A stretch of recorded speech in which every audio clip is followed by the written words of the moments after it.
Okay, hello everyone. I hope you had a good lunch and probably it's time to start. So we'll talk today about standard C++ toolset. We'll try to figure out if we have it or what we are missing from it, what are the in general pros and cons of having it, and what are the challenges in C++. Before that, a few disclaimers. So my name is Anastasia Kazakova. I work for JetBrains. But I'm not going to be an advocate for our tools here. I will be showing them a bit as a part of ecosystem. Luckily, we are a part of this ecosystem. But if you want some specific question or topic regarding our tools, we have a booth there. So please come and ask. So any types of questions like why this doesn't work for me or why this is hanging for me, whatever, we are ready to answer these questions at the booth. So just briefly, a few words about myself. So I worked in embedded development, actually in telecom, and I was launching the 4G LTE networks and all that fun for 8 years in total, so doing some C and then C++. I then joined JetBrains, where I do marketing, which is a surprising role for me, but I'm with JetBrains for nearly 10 years already, so yeah, marketing is kind of my main role right now. You can also find me on Twitter, which is now not Twitter, but X, whatever. So, but my name is still there the same. And if you're just around Amsterdam one day, where I do live now, we run a Dutch C++ user group, and you're all very welcome to our meetup as guests or speakers. We don't do meetups regularly, but we try to. So everyone is always welcome. And if you want to speak at Dutch meetup in Amsterdam, just ping me, for example, via Twitter, and we'll organize that. We like speakers. So before talking about the standard toolset, let's take a look at the general impression of the C++ developers from the perspective of what is frustrating them the most. Luckily, we have a good answer thanks to the C++ Foundation survey, which they kind of run yearly. And they yearly ask these questions to the C++ developers. So what are the most frustrating points about C++ for you? And interestingly enough, given all the challenges the C++ language has, given the difficulty of the language and like the evolution of the language, the top reasons are not related to language at all. Actually, there are more than 4 top reasons not related to language, because like I guess concurrency safety specifically, got to this list quite recently. But below it, you still see the things not related to the language. So what usually bothers people in C++ and frustrate them the most are the things connected to tools, like how to set up properly, how to build properly, how to find a good project model, how to find a good tooling for doing this or that. So the most frustrating points frustrating people are still things not related to the language, which is a little bit a surprise for C++, right? So we're always talking about the complexity of the language and how we can do things better in language there. But the people are frustrated with the things like how to deal with libraries. And I totally understand them. So the tools are kind of important to the people, the tool set. So let's try to explore what we actually have there. Before we do that, I would like to kind of a little bit divide the tools into 2 groups. So this is my personal view on that. So you might have a different opinion here. But anyway, I think that there are essential tools and complementary tools. Essential tools are the tools without which we can't do anything right? So you can do anything without a compiler or some kind of a standard library. You probably need some kind of a debugger and some build system. There are still people who are dealing with C++ without any kind of the project model or build system. But I do think that this is an essential tool, and some libraries and some kind of a dependency manager. The other things is good to have things. I would like to have a code analyzer, but strictly speaking, I can live without it. I will be a little bit suffering, or maybe suffering a lot, but I can do without it. And so we'll try to cover both groups today, and we'll also get into some new tools in our whole development environment, which are based on AI and how they do now in C++, for example. Again, before doing that, let's try to figure out how the toolset actually helps. So what is the reason for having, for example, a standard toolset? What it actually simplifies? So first of all, a very simple and obvious reason, it helps the newbies, right? So when you're coming to your language, if you take just something standard recommended, you don't have to deal with which compiler should I take. that's not the question if you're a newbie you would like to deal with. You would like to learn a language, right? But it also helps the professionals, like say onboarding via the dev environments. When you have some standard tool set in your company, it's much easier just to set up a container with all the tools and to give it to a new employee, right? So that he or she already has everything they need for developing your project. Code unification is very important, and it's more for tools like code analysis and other stuff, because we want our code to be unified, not just for the sake of unification itself, but because it's easier to maintain and to spread up the good practices with it. And yeah, if talking about practices, like standard toolset kind of helps with and the tools in general are helping with the best practices adoption, because as quite often the people from the like standard committee tend to say, like, and many others, is that if you have a good practice or you have a guideline without a tool, it means nothing.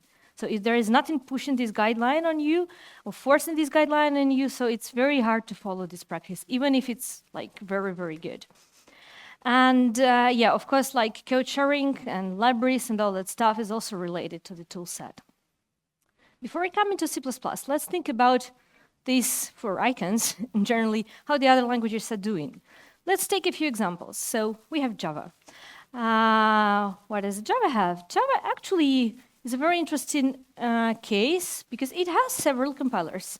And there are interesting cases, like Java is kind of standard one, but there is this, for example, Eclipse compiler for Java, which was created specifically for the Eclipse IDE, because it can deal with the blocks of code that doesn't compile, for example, and kind of skip them.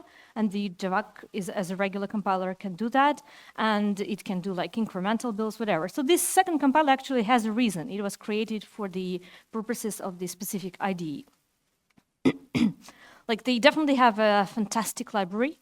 Like if you kind of aware and know the Java language or heard something about it, you know that they have a great library. They kind of have these standard project models, like Maven and Gradle are the top 2. Ant is also used quite often, but like the first 2 are the like most popular. And yeah, they have kind of the standard approach to unit testing. So Ruby. Ruby is actually a very interesting language here as well, because they have dozens of compilers. And this variety of compilers actually represent all the possible compiler techniques, like from interpreter to the JIT compilation, whatever. So every compiler technique you would like to learn, take a Ruby compiler, the proper one, and just explore it with it. And it's a very interesting thing that they have this Rails singularity. I don't know if you've heard about that, those who probably did some Ruby in the past or doing some Ruby now. So you know that this is the measurement for the compiler. So this is the kind of the thing the compiler should do to be a proper Ruby compiler. So they have this Ruby on Rails framework, which is very popular, and it's used by like something 70% of the Ruby developers. So the proper compiler should be able to compile Ruby on Rails, and that's called the Rails singularity. They have like these Ruby gams for packaging. They have this tests approach. So it's kind of standard. They still have some variety, but yeah, so generally they have some standard tools. The very, very standard ecosystem is the Apple one. They are locking everyone to the very standard set of tools. So Swift is no exception here, of course. So it's like only working properly with Apple tools. There is LLVM and LLDB, and it's very interesting that it's not the mainstream like LLDB, for example, or Clank that they're using. They're always using their own version. So if you just take the general Clank or general LLDB, you'll always be having issues with that because they're not upstreaming these patchers they are applying to that. They have the LSP implementation, the source kit, basically the code analyzer, which you can use for some like tasks of dealing with the code. Yeah, a very standard approach to package management. They had to, and I said had because like SPM is kind of standard like the Swift package manager. CacaoPods is a third-party tool which unfortunately gets now less popular because probably Apple is pushing SPM more. But CacaoPods is a fantastic tool, so they're still trying to survive in this ecosystem. Let's see how it goes. But yeah, unfortunately, SPM is probably taking the whole market. Or fortunately, I don't know. So there is like a standard package manager. And they have this fantastic playground where you can play with code, which is nice for like newbies, and also a standard approach to unit testing. Rust, the ecosystem which is very close to our hearts, right? As C++ developers, and many of us actually do some Rust development. So this is a very good example of a wisely created tool set, because they do have a standard compiler. There is like no questions here. And they have a nice approach to project models and package management, like Carga with crates is just a fantastic tool, and you don't have to think about it at all. And they have the standard event formatter. They have standard kind of analyzer, which also is an LSP-based tool. So you can, like VS Code is using it, for example, for its extension for Rust. Funny thing about Rust ecosystem is that they are debugging with println or debug macros still. We have the proven data that more than 60% of the Rust developers still do that, probably because they have some issues with the debugger in their ecosystem. But that's probably the only issue for them. So the Carga test is also quite standard. Okay, so this is how the ecosystem in other languages looks like. Let's get to the interesting part, to C++. It won't be that straightforward. We'll start with the compilers, and we'll just take 4 out of the whole family. So yeah, when you ask a person about compilers in C++, usually you at least get 4 in the answer, right? So it's GCC, Clank, MSVC, and Intel. And there are like details here. GCC could be GCC or GCC-based, for example, compilers, which are very popular in various embedded projects. Intel can be now Intel or Intel LLVM, which is an Intel version of the LLVM compiler with like tuned for their hardware. The interesting thing is that these compilers do things differently, and sometimes they do things differently in some like core factors, like they generate different assembly, which means different performance. They do error reporting differently. Like if you ever try to compare the error report from, say, MSVC and Clank, it looks like they're talking about different issues to you, right? Interestingly, like when we do tools like IDEs, we often have to like ask compiler some specific information. For example, we do ask for the compiler predefined macros, because that affects actually how we parse and resolve the code. And funnily enough, these compilers, they also do this differently. I mean, like GCC and Clank, they somehow managed to unify the interface, and they have the same like parameter list to grab this information from the compiler. Microsoft compiler, till the very recent time, it didn't have a proper way at all. Then they added this kind of option, so you can now extract the compiler predefined macros. But it's completely different from the approach with GCC or Clank, right? So if you do that, you have to think about like which compiler you will be working with. And this is the information many tools working with code rely at, because like if you do an IDE or you do a code analyzer, you have to extract this information to parse the code properly. Then there's a very interesting story, which I'm not gonna go into that much details, but still, syntax style in C++ is very, very different. You can write one thing in, say, 5 to 10 different ways, and they all will be correct. They all will be compiled correctly, but you just do things differently. The most typical examples are this almost always auto approach, which is like sometimes very questionable by some developers. There is this battle between east const and west const, so with no clear winner. There is the trailing return type approach, because sometimes some people think that they should only be applied for lambdas, and some people think that they should be applied always where possible. Virtual keyword is a very, very interesting thing, because I saw different guidelines with different recommendations, say Unreal Engine guidelines for the code for this is the game dev engine. They do recommend like virtual explicitly. And on the contrary, C++ core guidelines, they tend to recommend override and final over virtual. So the two completely different guidelines, which are just like have no common ground. And just to show you the bigger variety, so we once decided that we'll do the settings for the syntax styles for the developers. I don't know if anyone is using this in our tools, but we have like 30 to 40 options, which you can actually configure, and that will define your syntax style. And this is just like the use the most important part from the C++. So there are much more options. So you can write code differently. The syntax style could be different. Sometimes this is annoying, right? Actually, it's not when your tools can automate. Like when your tools can do something like that, when you just click something and it converts your code, say, into the trailing return type, it's fine. I mean, like you just ask the tool to help you. So then it's okay. And then again, it's about tools. So when you have just the family of these guidelines, you might be struggling. But if you have a proper tool, that's fine. So C++ toolset, where are we now? Before, I will be showing you some data today. This data is mostly extracted from this C++ Foundation Light Survey this year, 2023, but also developer ecosystem research, which we do in JetBrains. And also I have the data for this 2023. While it's not yet published, but it will be published soon, so I already have the data. But I have to make a small disclaimer here because our audiences are different. And this is what affects them, and we have to take this into account when I will be showing you some data which has different, like green and blue data. There is a reason for that, because our audience is usually less professional in terms of we have some average C++ developer portrait, while the C++ Foundation tends to grab people with 10 plus years of C++ experience. So, and that clearly shows in the data.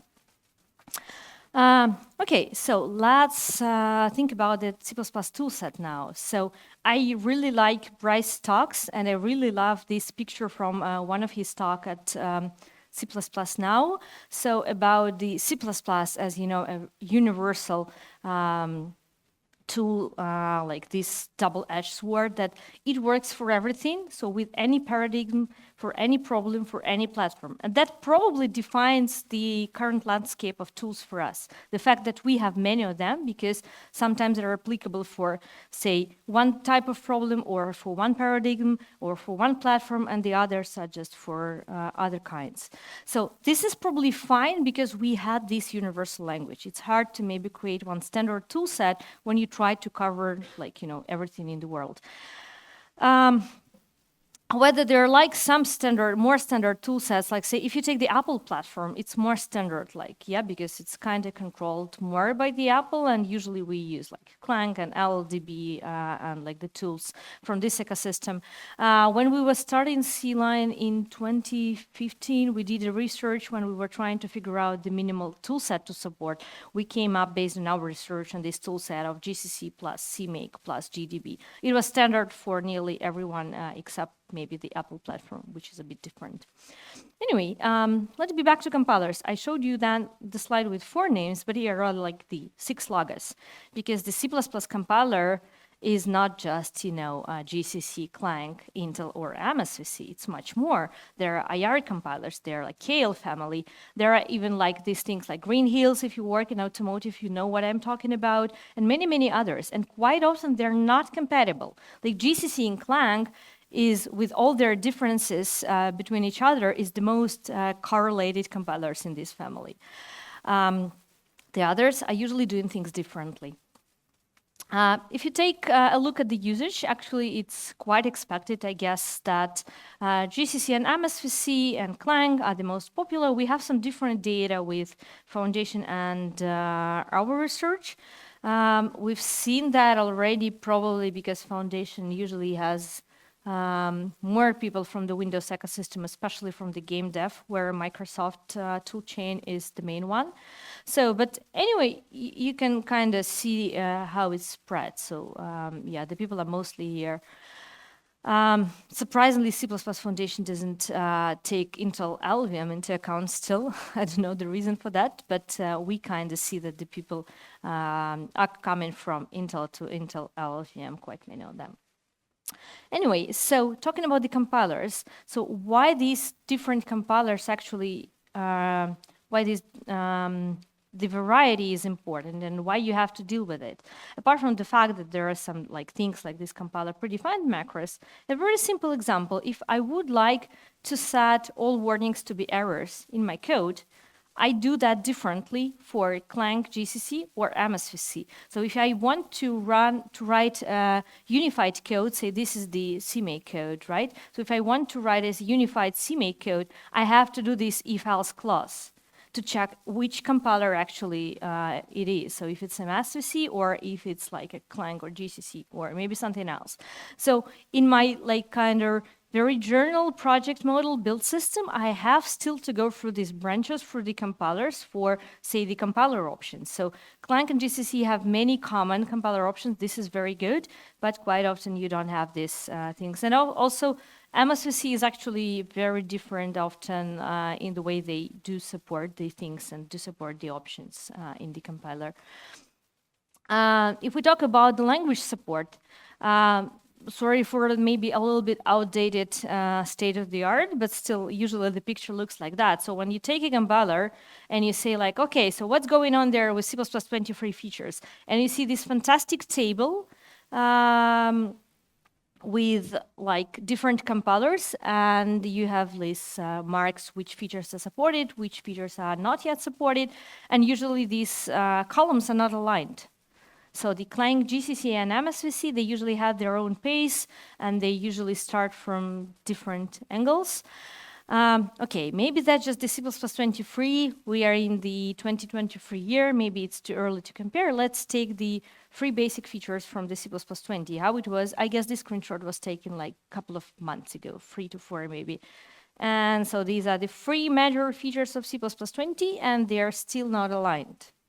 So the compilers are different in the way, in the speed of adopting the new language features, and they're like not that one language feature is coming to all the compilers at once. So it's not true. So you might start using the feature, but it might only be supported in just one compiler, and there might be a problem for you then. And that actually slows down the adoption of the features, because quite often people dealing with several compilers, several platforms, they simply wait for the common base for all the compilers to support these features before they start using it. So we have to wait for all of them, not just for one.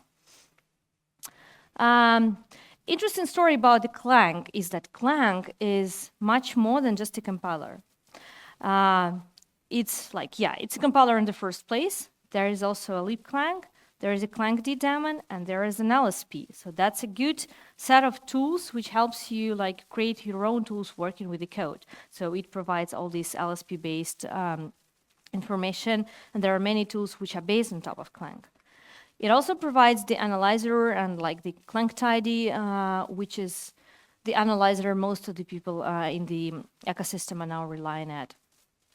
It has the format, Clank format. We'll talk about some specific about it later. And yeah, these days actually many IDEs are relying on Clank. So it's not just a compiler, it's also a language engine for many tools.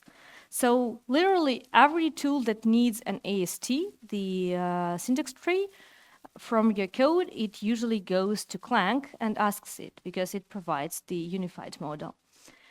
So Clank is the basis for many C++ tools nowadays. That makes these tools more unified, even though the people are doing some custom stuff on top of the mainstream Clank. Okay, that was about the compiler. What is the next essential thing? Is the build system or project model. And here we have a clear winner for many, many years. You may love it or you may hate it. That depends on how deep are you in CMake, but we have it, and it's called CMake. Then comes the MS-build and make files. Of course, the MS-build is a default for game development, so I think that it will stay for a very, very long time with us, and also the whole Windows ecosystem is kind of living now with MS-build with solution files. Make files are very popular in various embedded stuff, many others. However, we still see people migrating to CMake more and more often. And again, referring to Bryce and to his C++ Now talk, he said that if you want a standard C++ build system, you have it. It's CMake. You still might be using some different one, but you have a standard one. And if you look at the way how the CMake was adopted in the community, you can definitely see the why it's actually becoming the standard one. So because the libraries are migrating to CMake more and more often, if you go to the, say, GitHub and find a library, you'll find a CMake file there, right? So which kind of describes how to build this library. The package managers are using CMake extensively. And the IDEs these days also rely on CMake a lot. Qt actually migrated at Qt 6 stage, they migrated from QMake to CMake also, so from their own build system to this kind of a standard one. We also see the movement in embedded ecosystems, so Zephyr, TOS, Nordic SDK was also migrated to CMake. So it's getting more and more standard in the way that more and more tools and libraries are now using it. It was also funny to see the boost effort towards CMake. I don't think it was completed, but yeah, a brave move for Boost. Maybe one day we'll be there, we'll see. But I guess what boosted, nice phrase. Anyway, so what actually forced many tools to migrate to CMake was the moment when the CMake actually released the file API. So you no longer need to run the CMake command if you're getting some information out of your project model. You just work with it as a black box. You just ask the API, and API provides all the information. And I have to say that they're updating API quite fast. Say the story with the Modelist showed that they can update the API immediately when they have the feature implemented. And also they created these CMake presets. So together with Microsoft, Kitware worked on this standard way to configure CMake. So they're not just standardizing the parts of the ecosystem, but also this configuration step, which is usually a hard step for quite many people using the CMake. But actually there are much more. And one thing that I really like about CMake or hate, it depends on how you feel about that, is the fact that sometimes you need a debugger for CMake, for a project model. That's our reality, because CMake is a hard language. If you want to prove your knowledge, I do recommend you this talk by Mateusz Push from C++ Now. It's called CMake plus Con 3 years later, but Mateusz is actually starting from the quiz. So maybe 20 minutes from his talk, he's doing a CMake quiz. And I have to tell you, I did CMake in production for 5 years. I nearly failed most of the questions because there are these crazy values which are used as false values in CMake, because not found is a false value for Boolean in CMake. The way it deals with the strings and all these creepy constructions. So sometimes you really need and wants a debugger for CMake, for your project model. That's true. And we have it. So there is a CMake debugger upstreamed since CMake 3.27. There is an upstream implementation. There is a support in Visual Studio and in C-Line, and you can debug your CMake scripts now. Have fun. Also, there is actually a profiling option for CMake. I don't know how many of you here know that you can actually profile the CMake. It won't be profiling the build step, but it will be profiling the CMake generation step. So you can get where you are losing time, for example, in the CMake generation step. It can be very fast for your project, or it can be very long, so it depends. The story about the Modelist was very interesting in terms of CMake. So because when the Modelist appeared, everyone were actually, first of all, asking when the finally IDEs will implement the models, but we were waiting for project models to start with implementing the Modelist support, because we're mostly relying on project models. CMake got it first with the Visual Studio generators because it was done by the help of Microsoft, so they obviously cared first about their own tool set. Then it appeared to CMake plus GCC or Clank compiler flags. It was still a little bit creepy code. I mean, if you read through this code, you never guess that it's about Modelist until you have a proper variable names here. But it was it became a better way later with 3.25 when they introduced some file sets and other things, and so it's getting better. CMake 3.26 added the Modelist support into the file API, so now you can extract all the data there. If you want to learn more about how to do cross-platform Modelist, come to Daniel's talk tomorrow. It will be at 9 a.m. Don't sleep too long. It's really an awesome talk about how to do Modelist in the cross-platform projects. Disclaimer, it's hard. There are still not enough we have. But yeah, if you want to learn how to do that in practice, come to this talk tomorrow. I really recommend that. Now let's go to the package management and managing the dependencies. So this is a tough part because you remember that's the biggest, the most voted pain point, the point of the frustration of the C++ developers, the lack of the proper dependency management. And we do ask in the FECA Developer Ecosystem Survey and also the C++ Foundation, they ask about like, how do you build your dependencies? So, and you can see that most of the people there actually just have them as part of their build. So they simply put the code nearby and just build it with like the whole project. Some people do compile the library separately, and some people do rely on the system package managers. And just a few people, and we have some different numbers here between us and C++ Foundation, but still, so there are just a small portion of the C++ developers who are actually using the C++ package managers, which are on the market already. We have VC package and we have Conan, so they're maybe not ideal, but they are evolving fast. Conan recently released a completely new version 2, which is like a very I would say mature version. VC package is also evolving fast. They're different. I mean, you can't substitute one by another because I think they're for different cases. So VC package mostly builds everything on your machine, just like package manager, which does this part of the build, but just on its own. And Conan, as a tool by the JFrog, who also have this JFrog artifactory, they are more oriented on grabbing the pre-built binaries or like, if not, it will build it for you. But anyway, so, and there is actually a good tooling for it. So it's definitely like there is VC packages integrated in, I guess, Visual Studio, and probably there is Visual Studio Code integration. Conan, there is a Conan plugin for Visual Studio Code, if I'm not mistaken. And like in CLine, in our cross-platform ID, you also do the VC package manager integration natively. And Conan is maintaining, like the JFrog team is maintaining their Conan plugin. They recently released a new version for Conan 2, which is now compatible with the new Conan. So there is an integration. So there are tools and there are package managers, just start using them. I promised a story about the Clank format, and this is an important part here because Clank format is kind of a standard tool now for formatting the C++ code. Again, if you go to the GitHub and you grab any open source C++ repository, like 95% possibility that you'll find a Clank format config in it, because the people do commit it along with the source code. And that's a very standard practice, and this is a very good practice, because if you do something in this library and you would like to pull request it back, like you have this Clank format config already, that's fine. There is one thing which, like many developers who are using the Clank format are not aware of, is that it's called the Clank format, but it never does the full parsing as the Clank does. Because in that case, you'll never get the results of your formatting in a reasonable time. So it has the fuzzy parser, and it's not the full-featured C++ parser used by Clank.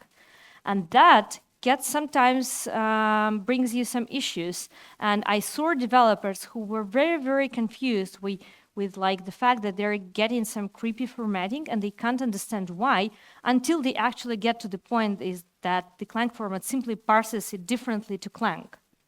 But the people got used to the Clank format version, and sometimes when you parse it correctly, and I also experienced that in our tool because we do parse with Clank and also with Clank format, and the people are trying to say to us that the Clank version is incorrect and the Clank format is correct because they just got used to it. But generally, you have to be accurate because the fuzzy parser is done there for like tool performance optimization, but it's not a full-featured parser. So.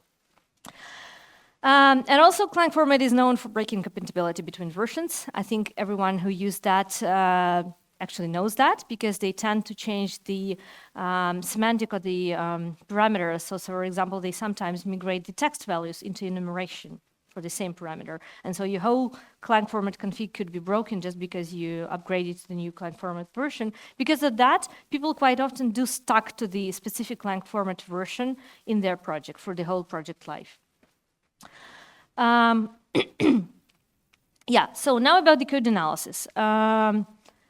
It's good to see that quite many people are actually do care about the code analysis, but it's a little bit confusing to see that nearly half of the developers in the world are actually just do the code analysis by simply compiling the code, while you can do that much earlier. and improve earlier and fix earlier, which is the decreases the cost of these kind of errors for you. So if you, we do ask the people about what they use for the code analysis, and there are actually good thing and a bad thing here. The good point is that like 30% of the developers, so 1/3, is actually using what their IDE provides them. And these days, IDEs do provide a good tooling. At least they do integrate with the Clank IDE most of the time, right? So 30% of the developers are probably getting the decent tool just by default. They even don't know about it. They simply rely on the IDE. But the other 30, just do nothing. They just don't use anything for the code analysis, which is, to my opinion, not good, and probably we can teach them how to do that right, especially given that there are quite many popular tools which you can see in between, like the Clank Tidy and the Clank Analyzer. And sorry, I have the Clank format here, because every time I try to remove it from this question, the people put it to the other option, and it's just polluted, so I said, okay, I'll put Clank format here, though it's not a code analysis tool. And also you can see like the sonar here, which means that the people are getting used to the fact that you can use the code analysis on your CI. The Sonar is the company behind the Sonar Cube, Sonar, Lint, and others. So, and you can do your code analysis on CI and see the dashboards. We'll talk about it later a little bit. So talking about the Clank Tidy, what is good about the Clank Tidy is that it has thousands of checks, and it represents the general baseline for the good quality C++ project, right? So if you just take some mostly used checks and you just apply them to your code base, you just have them, so you already have a baseline for the good code. And also there are like modernized checks, there are core guidelines. Yes, there are not all of the core guidelines rules implemented, something maybe about 30 checks there for core guidelines. But anyway, you'll have already some automated tool which checks the core guidelines for you. And as Bjarne used to say, the core guidelines means nothing without a tool forcing them on you, right? So no one will be following the core guidelines if the tool is not saying you're not right here. Also, it's interesting to see that many companies are committing their specific custom checks to Clank Tidy. Like there are lots of checks by Google and some other companies which they just put there, and you can see what are their good practices. And that's because you can also write your custom checks, right? So if you do your like project in your company and it's quite big and it lives for years, it maybe makes sense for you to create some custom checks for the typical problems you might get into your code, code them into Clank Tidy, get some binary for the Clank Tidy just cooked for your company, and then run it on CI and just force everyone to use it. So that's actually a very powerful set of tools, and that's why I guess nowadays most of the IDEs or tools for editing the code are integrating with the Clank Tidy, because we do realize that that's the minimal baseline you need to have. If we go up from this minimum baseline, actually there are now this very nice approach which tends to come to many tools. It's the data flow analysis. Let me briefly explain what it is. So usually when you analyze the code, say when the compiler does some analysis, it looks for some specific patterns in AST or in your code in general. The data flow analysis does a completely different thing. It analyzes how the data flow, like the values of the specific variables, for example, flows through the control graph. And it can make some assumptions based on that. There is a whole theory, if you studied at any computer science course, you might have heard about that. So you can calculate some possible conditions, and then you can make some assumptions based on that. So if you implement the whole approach, you might get a very powerful tool which will be capable of looking for things like dangling pointer, for example, the most typical problem in C++, right? So it can be caught by the data flow analysis in many cases. The lifetimes for the variables, because we are not Rust, we don't have the lifetimes in the language, but we could have the lifetime analysis in our code analyzer. Index out of bounds is also easily checked with the data flow analysis, some unreachable codes or endless loops. So all these things could be checked by the data flow analysis. And I would like just to show you a very simple example of how we just recently used. So we working on data flow analysis in C-line for quite a long while. I know that Sonar is also doing some data flow. At least I saw some inspections which look to me as they are based on the data flow analysis. And like we took the Doom code base. You probably know that's one of the most famous code base for like C++ developers, and it's nearly perfect. It's great, really. So, but we decided to check it with some new version of our data flow analyzer, and we found some interesting piece of code. So there was some like array, and there was like the size of the array was like hard-coded via this macro, the font size, and there was some interesting check. And then there was this place which the data flow analysis detected that you can actually jump to this call, and the data flow analysis actually showed us that the index may have a value of 63, which is out of bounds, which is a potentially an index out of bounds error, which you will get in the runtime. We decided to check, can you actually get it in Doom's code? So we found which parameter could be passed there, and there was some text. We just defined some macro, like found this macro, and we figured out that if we add a simple apostrophe here, the app will crash, because it will get to this index out of bound case. So this is just a simple example. So you will never catch this by the static analysis in a classic way, like if you have just a compiler checks or a Clank tidy, right? So you need to understand how the actual data, how the actual, say, lengths of the variables or the actual indexes are flowing through the control flow graph. It's a tough analysis, I have to say, so it usually takes time. I mean, it's performance greedy for sure because it analyzes the whole control flow graph, but the science is good there. So I mean, like, there are lots of ways how to optimize that. There are lots of approaches to that. So if you do it right, you can get a very nice results. And interestingly enough, it's not just about the function scope, like when you have one function and something is going on there in a wrong way. It can also be scaled to the translation unit, and there are even approaches how to scale this to the cross-translation unit. I have to say, like here, that I've never seen the cross-translation unit analysis in practice for the data flow. I only saw an Ericsson presentation at LLVM meetup of some like pre-pandemic times when they were showing two approaches how to scale from translation unit to cross-translation unit analysis with a very basic checks implemented. And I guess they still have the repository on GitHub with like some proof of concept implementations. So maybe once we'll get it in production tools. But for now, I only know the translation unit full analysis in the production tools. Talking about the code analysis, actually there is much more than these general tools, because quite often we do deal with some DSLs, like the domain-specific languages, and there are specific analyzers for these domain-specific languages. Like there is Clazy for Qt. If you haven't heard about it, that's a fantastic analyzer which deals with this signals concept, because Qt is obviously a C++ code. You can simply check it with, say, Clank tidy, but then you get these signals and other concepts from Qt framework, and the default code analyzer will never say you anything about that, because it usually doesn't know anything about it, but the Clazy does, so it can like suggest some good things to you.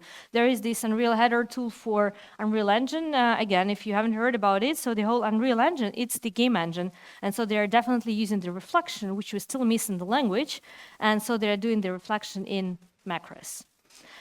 And these macros are quite tricky because they have the line macros inside, so it's really a nightmare if you get into these macros, but they have this nice analyzer, which is an Unreal header tool, which helps you check some things about that. And also there are like plenty of embedded checkers, so that you probably heard about.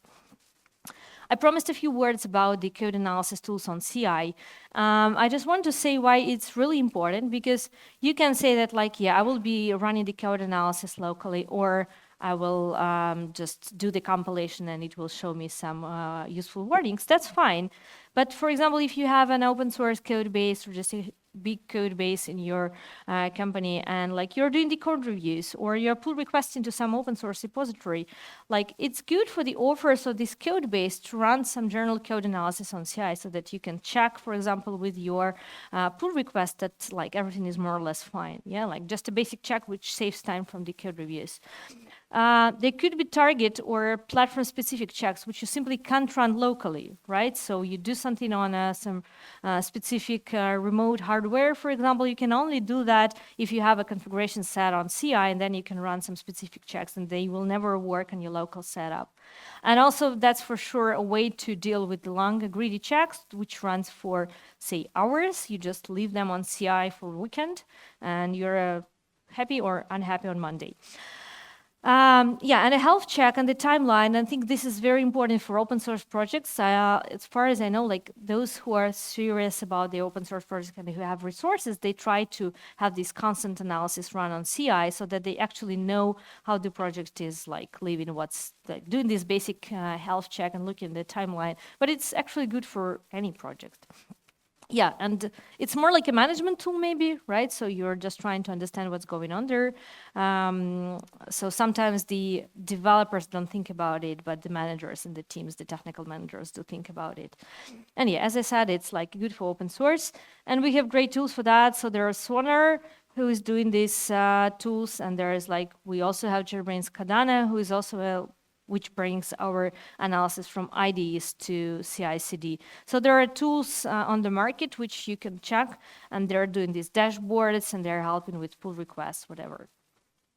Like if you want to learn more about the code analysis, you can check my talk from C++ Now, or my talk which I did last year here at NDC. It was all dedicated to the various possible code analysis in the modern C++ and what it's actually capable of. There are more examples, and funny examples, I would say, actually.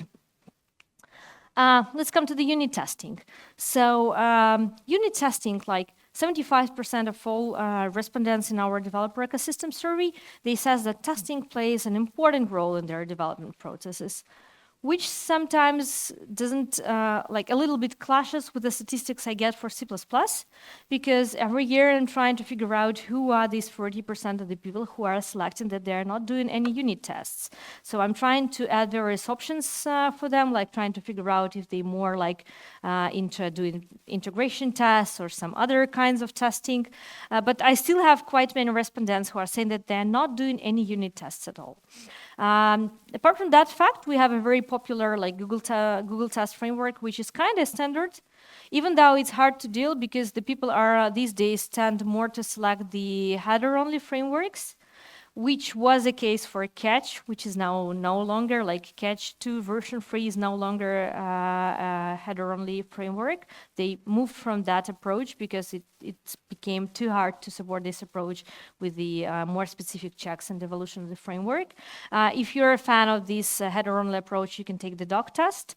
It's like maybe a small framework. I mean, not that widely used, but it's focused on the modern C++ language versions, and also it's like a header-only framework. Boost is kind of declining, but Google tests stay with us. The only problem is that, yeah, you have to get it, and you have to compile it properly with the compilation flags you are using for the like whole application. It's not a problem if you're using a proper package manager, which is a problem because not everyone is using a package manager, but I guess that the actually, Google Test is a nice test for any project package manager on the market. So if the package manager can do a Google test, like it's already fine.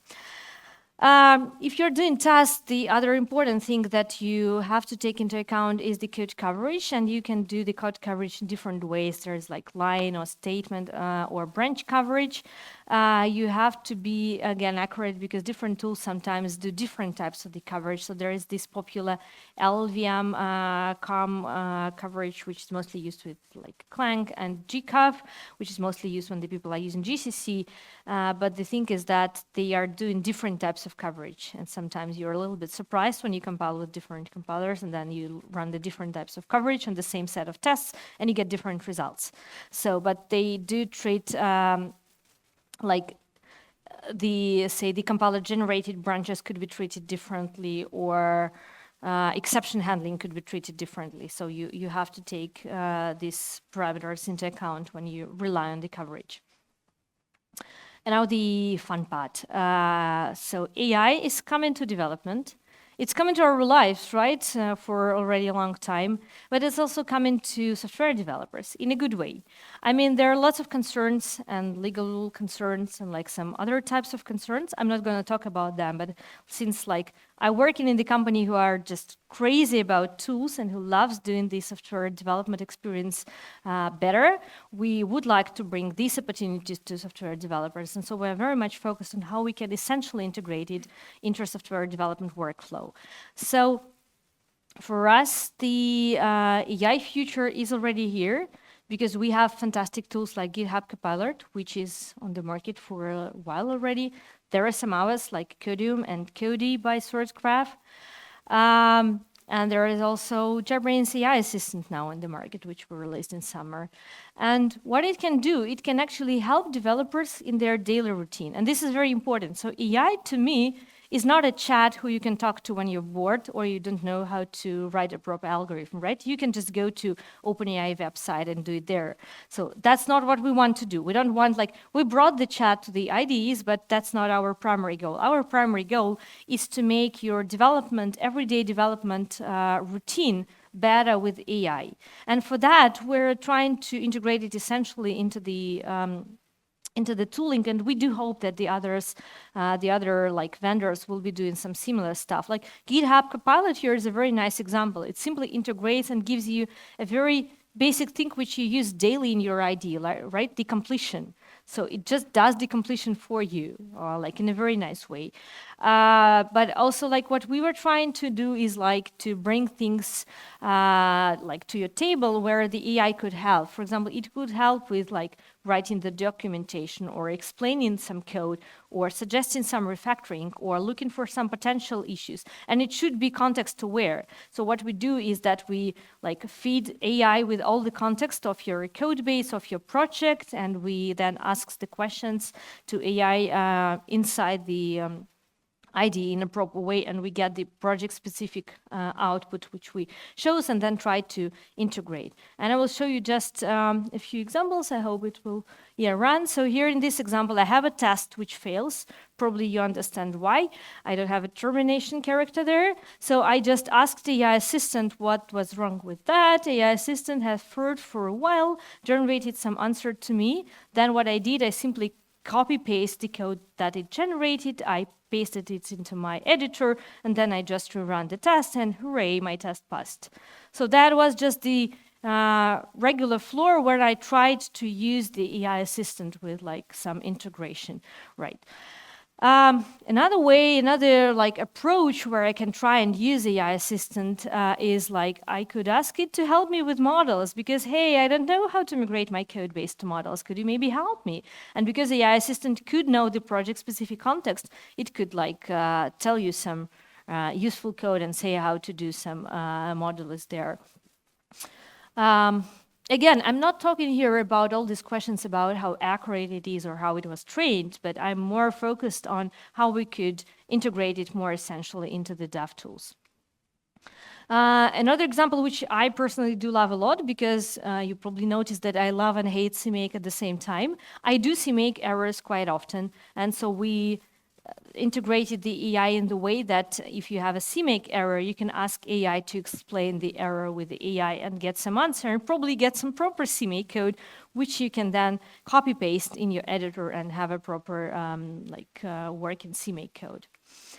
So, talking about the AI scenarios, so what could be here? It could explain the code in errors. It's kind of simple, and it's better if you don't go to another chat, but do it just instantly in your coding tool. But that's a simple case, right? Not maybe that interesting or inspiring.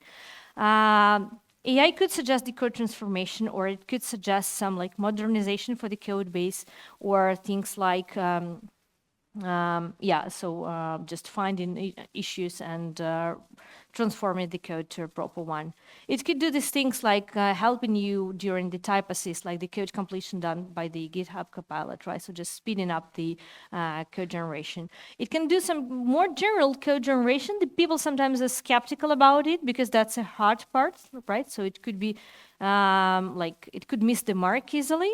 So that's probably a little bit still questionable, but maybe we could cook it right.